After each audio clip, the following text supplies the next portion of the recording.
Hello friends, स्वागत है एक बार फिर से आप सभी का आपके अपने YouTube channel home tuition classes में। तो जी हाँ दोस्तों, आज हम लोग बताएंगे मैथ का आंसर शीट। ठीक है, मैथ का आंसर शीट क्लास 10th का। ठीक है, तो चलिए मिला लीजिएगा दोस्तों, कौन सा आपका सही है कौन सा नहीं। तो चलिए दोस्तों शुरू करते हैं। पहला क्वेश्चन है 5505 का अभाज्य गुणनखंड। जी हाँ दोस्तों, तो आपको इसका अभाज्य गुणनखंड करना है, तो इसका सही आंसर हो जाएगा ऑप्शन नंबर 3। ये बिल्कुल सही है आपका। ठीक है, आप इसका लॉस कर लीजिएगा। अगला क्वेश्चन बोला है, यदि विभाजन एल्गोरिथम ए बराबर बी क्यू प्लस आर में ए का मान 27 है और क्यू का मान 8 है तो आर बराबर 0 है, तो बी का मान। तो चलिए दोस्तों दिखाते हैं आपको ये प्रोसेस समझा के। ए का मान कितना हो गया दोस्तों 72, क्यू बी का तो मान नहीं दिया है, क्यू का मान हो गया 8 प्लस आर का मान है 0। तो यहाँ पे देखिए दोस्तों 72 का 72, 8 को बी से गुना करेंगे तो 8 बी, 0 का कोई वैल्यू नहीं, तो b बराबर 72 ऊपर 8 नीचे, 8 के 8, 8 नाम 72। तो इसका सही आंसर हो जाएगा ऑप्शन नंबर 3। ठीक है, क्वेश्चन नंबर 2 का ऑप्शन नंबर 3। क्वेश्चन नंबर 3 देखिए दोस्तों, क्या कहा गया है कि 3√2 एक परिमेय एक संख्या है। मतलब क्या, परिमेय, अपरिमेय, पूर्णांक या प्राकृतिक। तो देखिए दोस्तों, जो 3 है आपका वो तो परिमेय है, लेकिन जो √3 है वो आपका क्या हो जाएगा अपरिमेय, इसीलिए इसको हम अपरिमेय। ठीक है, 3 का 2। क्वेश्चन नंबर 4 देखिए दोस्तों, क्वेश्चन नंबर 4 है, क्वेश्चन नंबर 4 देखिए दोस्तों, 35/50 का दशमलव प्रसार कैसा होता है। जी हाँ दोस्तों, 35/50 का दशमलव प्रसार, यानी कि 50 को आपको क्या करना है 35 से भाग दे देना है। तो इसको अगर आप भाग दोगे तो 0, यहाँ भी 0, कितना है 350 दोस्तों। तो 5 का परिणाम 750, 7 बार में है, तो इसीलिए इसको शांत। ठीक है, बिल्कुल सही है 4 नंबर।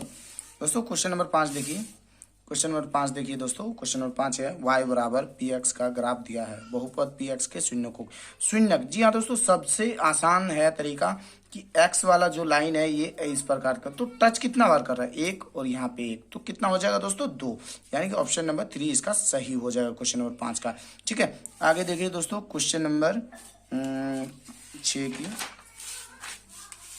क्वेश्चन नंबर 6 देखिए दोस्तों, क्वेश्चन नंबर 6 है, बहुपद x² - 15 का शून्यक है। जी हाँ दोस्तों, मतलब क्या है आपका, देखिए ये x², इसको अगर हम लोग मतलब क्या करेंगे स्क्वायर में लाएंगे तो कितना होगा -√15 का स्क्वायर। ठीक है, क्योंकि -√15 का स्क्वायर, रूट खत्म तो 15 बचेगा। तो एक बार इसको क्या कर सकते हैं प्लस में और एक बार माइनस में, यानी कि आपका ऑप्शन नंबर 3 हो जाता है इसका बिल्कुल सही आंसर। ठीक है, क्वेश्चन नंबर 7 देखिए दोस्तों, क्वेश्चन नंबर 7 है, यदि बहुपद x² - 2x - 8, यानी कि ये बहुपद आपको दिया हुआ है कि शून्यक ए और बी है, तो a प्लस बी, यानी कि अल्फा प्लस बीटा का मान तो दोस्तों क्या होता है -b/a। तो देखिए दोस्तों b का मान कितना है -2, तो माइनस इंटू माइनस क्या हो जाएगा प्लस, मतलब प्लस हो गया। और a का मान देखिए दोस्तों कुछ नहीं है, मतलब 1 है, तो नीचे में आपका कुछ नहीं, तो इसका 2, यानी कि ऑप्शन नंबर 3 इसका सही उत्तर, सही आंसर। क्वेश्चन नंबर अगला देखिए दोस्तों, जब दो चर वाले, जी हाँ दोस्तों, जब दो चर वाले रैखिक समीकरणों का आलेख प्रतिच्छेद रेखाएं हैं तब उनके हल होंगे 1, 2, 3 या अनगिनत। तो इसका हो जाएगा आपका 2, बिल्कुल सही जवाब। क्वेश्चन नंबर 9 देखिए दोस्तों, समीकरण a1x plus b1y plus c1 बराबर 0, a2x, यानी कि ये का अनंत हल होंगे यदि, यानी कि दोस्तों आपका अनंत हल कब होता है, जब तीनों एक दूसरे के क्या होता है बराबर होता है। तो ये बिल्कुल आपका सही हो जाएगा क्वेश्चन नंबर 9 का आंसर 3। अब देखिए दोस्तों क्वेश्चन नंबर 10, क्वेश्चन नंबर 10 था दोस्तों, निम्न समीकरण युग्म को का हल, यानी कि x और y का मान। तो चलिए दोस्तों ये भी आपको बताते हैं तो कैसे होता है। यहाँ पे आप सीधा ले लीजिए 2x + y बराबर 5, तो यहाँ पे आपका कितना है, तो सबसे पहले इसको क्या करना होता था कि बराबर करना होता है। किसी को हम बराबर करेंगे, तो बराबर करेंगे तो हम लोग 2 को मतलब इसको कर लेते हैं बराबर 2y को, तो यहाँ भी 2 डाल देंगे, तो 2 से गुना करेंगे तो यहाँ पे कितना हो जाएगा 4, और यहाँ पे 5 दूनी 10, और इसको 3x + 2y बराबर 8, जैसा का तैसा। अब घटा देंगे इसको, तो देखिए ये और ये कटा, तो इसमें x बचा, 10 में 8 गया तो 2, यानी कि x का मान तो आपका 2 आ गया। अब इसी में अगर पुट कर देंगे, यानी कि 2x में x का मान कितना आया 2 आया, तो 2 मैंने रख दिया बराबर प्लस y बराबर 5, सो y बराबर 5, 2 दूनी 4, यानी कि y का मान कितना आया 1, यानी कि आपका सही ऑप्शन हो जाता ऑप्शन नंबर 3, यानी कि x बराबर 2, y बराबर, यानी कि जितने भी आंसर अभी तक लग रहा है सारा ऑप्शन नंबर 3 पे लग रहा है। ठीक है, अगला अगला देखिए दोस्तों, क्वेश्चन नंबर 11, समीकरण निकाय 4x plus P Y plus 8 बराबर 0, तो 2x प्लस 2y बराबर 2 का एक अद्वितीय हल होने के लिए p का मान। जी दोस्तों, क्या बोला है p का, तो एक अद्वितीय हल कौन कौन सा होता है, मतलब आपका देखिए दोस्तों, ये बराबर जब नहीं होता, यानी कि x को छोड़ देंगे, पहला वाला संख्या देखिए 4, इसका वाला संख्या देखिए दूसरे वाले के बट्टा में रख देंगे, फिर यहाँ पे सीधा रखेंगे p और इसका 2, तो देखिए दोस्तों यहाँ पे हो जाएगा 2, यानी कि काट भी सकते, ऐसे कर सकते हो, 2p बराबर 8, सो p बराबर 8 ऊपर 2 नीचे, 2 के 2, 2 दूने 4, तो इसका सही उत्तर हो जाता है आपका बिल्कुल क्वेश्चन नंबर 1 सही हो जाता है। ठीक है, क्वेश्चन नंबर 12 देखिए दोस्तों, निम्न में से कौन द्विघात समीकरण है। जी हाँ दोस्तों, कौन द्विघात समीकरण है उसके लिए हमको निकालना पड़ेगा, तो इसका क्या हो जाएगा दोस्तों, पहले वाले के ए स्क्वायर प्लस 2x, क्योंकि देखिए 2ab प्लस 1 बराबर की इधर 2x माइनस 3, तो देखिए दोस्तों एक्स स्क्वायर प्लस 2x बराबर की इधर आया तो क्या हो जाएगा माइनस 3, ये कट गया, प्लस 3 हो जाता, तो एक्स स्क्वायर प्लस 3, तो देखिए दोस्तों ये इस पे स्क्वायर है, तो इसीलिए इसको हम बहुपद बोल सकते हैं। ठीक है, तो ये मेरा आपका हो जाएगा सही। ठीक है, ये आपका सही हो जाएगा। आगे देखिए दोस्तों, क्वेश्चन नंबर 13, क्वेश्चन नंबर 13 है द्विघात समीकरण का विविक्तर। विविक्तर मतलब क्या होता है दोस्तों, डी निकालना था, तो ए का मान तो 2 हो गया, बी का मान -7 और सी का मान 6, तो इसका विविक्तर निकाल लेंगे, बी स्क्वायर माइनस 4ac, तो बी का मान आपका कितना है -7 का square minus 4 into 2 into 6, 7 7 49, minus का कोई वैल्यू नहीं, 4 दूनी 8, 8 चौक 48, सो 48 में एक गया एक बचेगा, यानी कि ऑप्शन नंबर 3 बिल्कुल सही है दोस्तों। ठीक है, क्वेश्चन नंबर 14 देखिए दोस्तों, क्वेश्चन नंबर 14 है यदि द्विघात समीकरण x square minus P x plus 4 0 के मूल के बराबर है तो p का मान निकालना है। जी दोस्तों, p का क्या करना है, मान निकालना है, तो इसको भी वही द्विघाती सूत्र से -b square minus 4ac, b का मान कितना है दोस्तों, b का मान है p, तो p का स्क्वायर माइनस 4 इंटू 1 इंटू सी, सो p स्क्वायर माइनस 16 बराबर में अगर हम लोग 0 डाल देते हैं तो ये बराबर के इधर आ जाएगा, फिर स्क्वायर हटाएंगे तो रूट, अब इसको प्लस -4, तो ये बिल्कुल सही है। ठीक है, क्वेश्चन नंबर 14 का 2 सही है। क्वेश्चन नंबर 15 देखिए दोस्तों, क्वेश्चन नंबर 15 है द्विघात समीकरण का घात होगा। या दोस्तों इसमें से क्या पूछा है, घात, घात मतलब पावर, पावर क्या है, पावर सिर्फ आपको 2 दिख रहा है, तो इसका बिल्कुल सही उत्तर हो जाएगा 2। ठीक है, क्वेश्चन नंबर अगला देखिए दोस्तों, क्वेश्चन नंबर 17 है, ये क्वेश्चन नंबर 16 है। या दोस्तों सारबंतर, क्या पूछा है, सारबंतर मतलब क्या होता है दोस्तों, डी, तो डी को क्या करते थे, दूसरे वाले से पहले वाले को घटा देते थे, तो यानी कि आप अगर घटाओगे तो कितना आएगा 1.1, तो इसका सही उत्तर है। क्वेश्चन नंबर 17 देखिए दोस्तों, क्वेश्चन नंबर 17 है AP 10 7 4 का 30वां पद, 30वां पद निकालने बोला, तो ए का मान आपका हो गया 7 और डी का मान घटाओगे, 7 में 10 घटाओगे तो -3 हो गया, एन का मान हो गया आपका 30, तो इसको निकालेंगे, डायरेक्ट निकाल देते हैं हम, ए का मान 7 प्लस एन का मान 30 -1 इंटू -3, तो यहाँ पे आपका ए का मान ए का मान तो 10 है, तो डी का मान आपका कितना है 7 है। ठीक है, तो यहाँ पे हो जाएगा नहीं -3, डी का मान ठीक ही मैंने लिखा था 10, यहाँ पे -87, तो इसका माइनस वाला बड़ा है इसीलिए -77 इसका सही आंसर, यानी कि जितने भी अभी आंसर लग रहे हैं सारा ऑप्शन नंबर 3 पे फ्री हो जाओगे दोस्तों। तो चलिए अगला क्वेश्चन देखिए दोस्तों, ये वाला देखिए क्वेश्चन ध्यान से देखिए, 2 + 7 + 12 + 10 का पद का योग बोला है, इस बार दोस्तों योग बोला है, तो मतलब SN ज्ञात करना है। ठीक है, पदों का योग, तो ए बराबर सबसे पहले इसका क्या करना होगा, ए का मान 2 है, फिर आपका मतलब डी निकालना पड़ेगा, तो डी बराबर हो जाएगा 5 और 10 पदों का योग n बराबर 10, तो इसको SN वाला फॉर्मूला से निकालना था, और इसको अगर SN वाला फॉर्मूला से निकालोगे तो 245 आएगा आंसर, इसका फिक्स है। ठीक है, आप ट्राई कर लीजिएगा। क्वेश्चन नंबर 19 देखिए दोस्तों, सभी वर्ग होते हैं। जी दोस्तों, सभी वर्ग क्या होते हैं, समरूप, सर्वांग सम, 1 और 2 दोनों, या इनमें से कोई नहीं, तो सभी वर्ग जो होते हैं वो समरूप भी होते हैं, सर्वांग सम भी होते हैं। अगला क्वेश्चन देखिए दोस्तों, ABC में D एवं E क्रमशः AB और AC पर 2 बिंदु पर, यानी कि DE समांतर BC है, यदि AD का मान 2 और BD का 3, AE 1.6 सेंटीमीटर है, तो ईसी का मान निकालना होगा। तो देखिए दोस्तों, हम लोग क्या करेंगे, हम लोग डायरेक्ट मेथड करेंगे कि जो त्रिभुज है एडी का बट्टा में बीडी और एई का बट्टा में ईसी, तो इस प्रकार से 2/3, ईसी का मान 1.6, इसका मान कुछ नहीं है, तो आप देखिए अब क्या करेंगे, 2 यानी कि कटे, इसको 2AC लिख सकते हैं, और यहाँ पे 3 चौका 18 का 8 हाथ में 1 यानी कि 4/2, ईसी बराबर, इसको अगर काटेंगे 2 से तो 2.4 आएगा, यानी कि सही उत्तर हो जाएगा 20 का ऑप्शन नंबर 3। अगला क्वेश्चन देखिए दोस्तों, क्वेश्चन नंबर 25, यदि त्रिभुज ABC सर्वांग सम त्रिभुज DEF बराबर BC का मान, फिर से उसी प्रकार का क्वेश्चन है, तो एरिया ABC अनुपात ADE बराबर होगा, यानी कि इसका अनुपात निकालना है। तो दोस्तों देखिए, 3 का हो जाएगा आपका, 3 का स्क्वायर 9, 5 का स्क्वायर 25, तो इसका सही उत्तर हो जाएगा ऑप्शन नंबर 4। तो चलिए दोस्तों, क्वेश्चन नंबर अगला देखिए। जी हाँ दोस्तों, बीच का दूरी मैंने पिछला वीडियो में बताया वही था कि बीच की दूरी सूत्र का उपयोग करेंगे दोस्तों, तो कि बीच की दूरी जो है उसका इकाई क्या होगा, ठीक है। तो इकाई कौन किसको कहते हैं हम दोस्तों, अच्छे से याद कर लीजिए, इकाई मैंने बताया हुआ था, तो इसका सही उत्तर हो जाएगा आपका, जैसे आपने क्या है, ये इकाई हो जाएगा आपका, इसको तोड़ेंगे तो कितना हो जाएगा, ये 3 का स्क्वायर 9 और 4 का स्क्वायर 16, तो इसका मतलब क्या होता है, रूट अंडर तो होता नहीं है, तो 16 + 9 25, 25 का इकाई 5, तो बिल्कुल सही उत्तर हो जाएगा 5, ठीक है। अगला देखिए दोस्तों, क्वेश्चन नंबर 26, बिंदुओं 1,2 और 3,4 को मिलाने वाले रेखाखंड का मध्य बिंदु।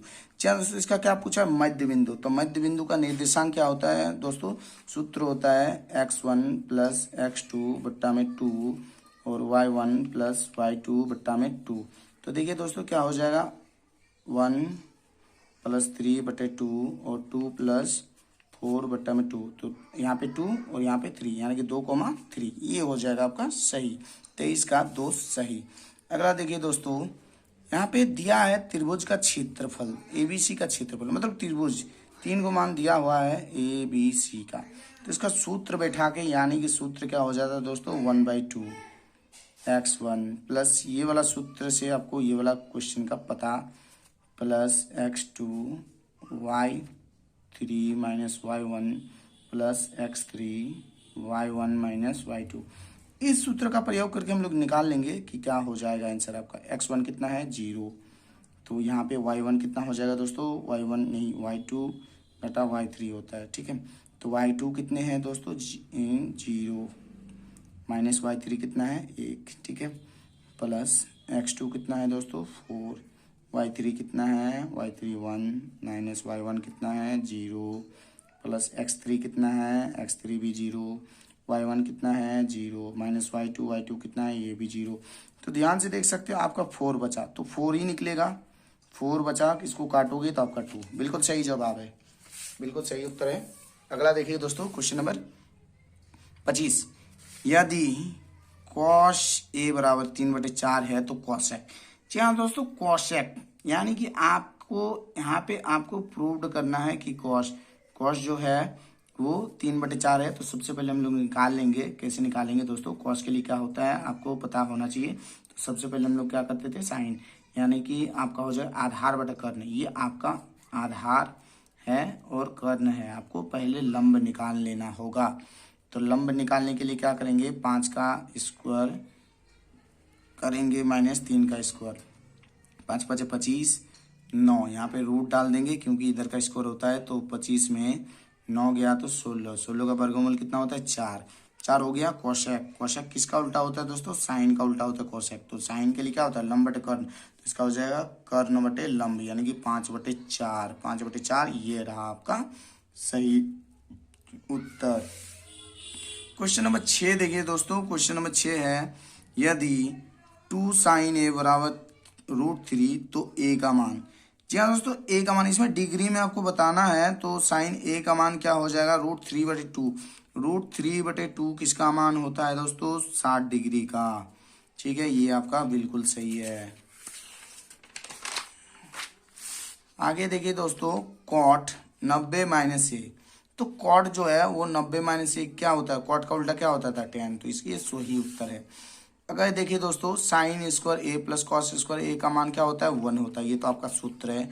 ठीक है, ये इसका सही उत्तर हो जाएगा। ये आगे का दोस्तों, एक मीनार के शीर्ष का उन्नयन कोण उसके 5 से 15 मीटर की दूरी पर 60 डिग्री, तो मीनार की ऊंचाई ज्ञात करना है। ठीक है, तो आपका मीनार की मतलब ऊंचाई ज्ञात करना, इसका फिगर हम लोग देखिए, मान के चल लो कि यहाँ पे आपका 60 डिग्री है, ये दिया हुआ है, तो इसकी ऊंचाई ज्ञात करना है, मतलब ये वाला मान ज्ञात करना है। तो हम लोग देखिए कैसे निकाल लेंगे। 10 हो जाएगा आपका 60 डिग्री। 10 60 के लिए क्या होता है, 10 के लिए होता है लंब बटे कर्ण, तो लंब बटे आधार। ठीक है दोस्तों, तो लंब बटे आधार क्या होता है, तो लंब का h हो जाएगा, मान के चलिए h है, यहाँ पे कुछ नहीं है, h का मान निकालना है। 10 60 डिग्री के लिए कितना होता है √3 h बटे 15, तो इसको गुना करेंगे, यहाँ पे कुछ नहीं 1, तो h बराबर 15 √3, बिल्कुल सही उत्तर है दोस्तों। क्वेश्चन नंबर 30 देखिए दोस्तों, किसी वृत्त पर बाह्य बिंदु से खींची गई स्पर्शरेखाओं की संख्या कितनी होती है। जी दोस्तों, किसी वृत्त पर बाह्य बिंदु से यानी कि बाहर की बिंदु से खींची गई स्पर्शरेखा कितनी हो सकती है, बिल्कुल सही है 2। आगे देखिए दोस्तों, दी गई आकृति में यदि ओ पी ए बराबर 35 डिग्री है तो ए ओ पी का मान क्या होगा। यानी कि दोस्तों यहाँ पे आप ध्यान से देखिए कि क्या पूछा है, ए ओ पी। ठीक है, ए ओ पी, तो अगर हम लोग 90 + 35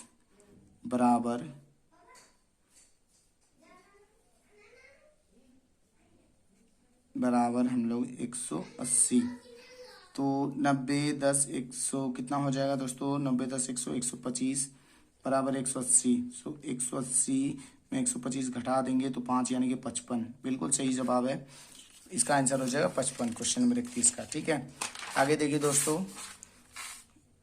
क्वेश्चन नंबर 32 देखिए दोस्तों, यदि एक बिंदु P से हो, P केंद्र वाले किसी वृत्त पर PO भी स्पर्शरेखा 80 के कोण पर झुकी है, तो PO क्या होगा। जी हाँ दोस्तों, P तब क्या होगा, POA का मान क्या होगा, तो ये किसके बराबर होगा, तो ये हो जाता आपका बिल्कुल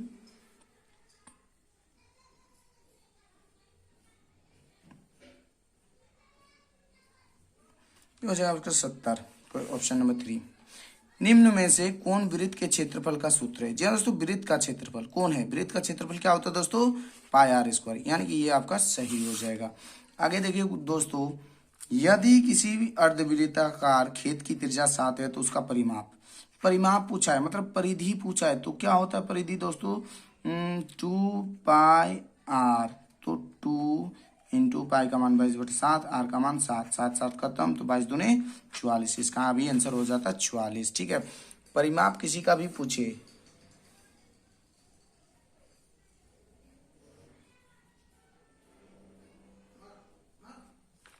आगे देखिए दोस्तों, 42 सेंटीमीटर त्रिज्या वाले वृत्त के उस त्रिज्याखंड का क्षेत्रफल क्या होगा जिसका कोण 120 है। यानी कि त्रिज्याखंड वाला क्या सूत्र हो, θ/360 इंटू πr², तो थीटा का मान कितना है दोस्तों, 120/360 इंटू पाई का मान 22/7 इंटू आर का स्क्वायर, यानी कि 42 इंटू 42, 0 0 खत्म, 12 के 12 12 3 36, 7 के 7 7 चौक 42, 3 के 3 3 दूने 6, तो इसको टोटली काउंट करेंगे तो 44 44 को 42 से गुना करेंगे तो 4 दूने 8 4 दूने 8 4 4 16 1 17 8 8 चौक 4 4 में 1 8 1 1848, ये ऑप्शन नंबर 2 बिल्कुल सही हो जाएगा। क्वेश्चन नंबर 36 देखिए दोस्तों, क्वेश्चन नंबर 36 है, घनाभ के कारों की लंबाई क्रमशः 3 4 12 है, तो घनाभ के विकर्ण की लंबाई क्या होगा। तो जी हाँ दोस्तों, घनाभ के विकर्ण का लंबाई क्या हो जाएगा, 13 हो जाएगा, ये सही है। आगे देखिए दोस्तों, क्वेश्चन नंबर 37, प्रथम 3 लगातार प्राकृतिक संख्याओं का माध्य। जी हाँ दोस्तों, प्रथम 3 लगातार प्राकृतिक संख्या जो होती है वो कहाँ से स्टार्ट होता है दोस्तों, प्राकृतिक संख्या होता है आपका 0 1 2 3, इसको हम लोग अगर काउंट करेंगे, इसका माध्य करेंगे तो कितना हो जाएगा, 3 गो संख्या, तो 3 को 1 और 2 को जोड़ेंगे तो 3, और बट्टा में 3 गो संख्या था तो इसीलिए 3, तो इसका 3 3 में कट जाता, तो इसका 1 हो जाता। क्वेश्चन नंबर 38 देखिए दोस्तों, संचयी बारंबारता वक्र कहलाती है तोरण, आयत चित्र, दोलखंड या बारंबारता भुज, तो इसका सही उत्तर हो जाएगा तोरण। क्वेश्चन नंबर 29 देखिए दोस्तों, किसी पासे को फेंकने का सम संख्या आने की प्रक्रिया। जी हाँ दोस्तों, किसी पासे को अगर हम लोग फेंकते हैं तो उसमें जो सम संख्या कितना होता है, 5 में 2 4 6 मतलब 3 होता है, बट्टा में 6 कुल परिणाम 3 के 3 3 दूनी 6, 1/2 कहाँ है दोस्तों, ऑप्शन नंबर 4 सही हो जाएगा। क्वेश्चन नंबर 40 देखिए दोस्तों, क्वेश्चन नंबर आखिरी 40 है।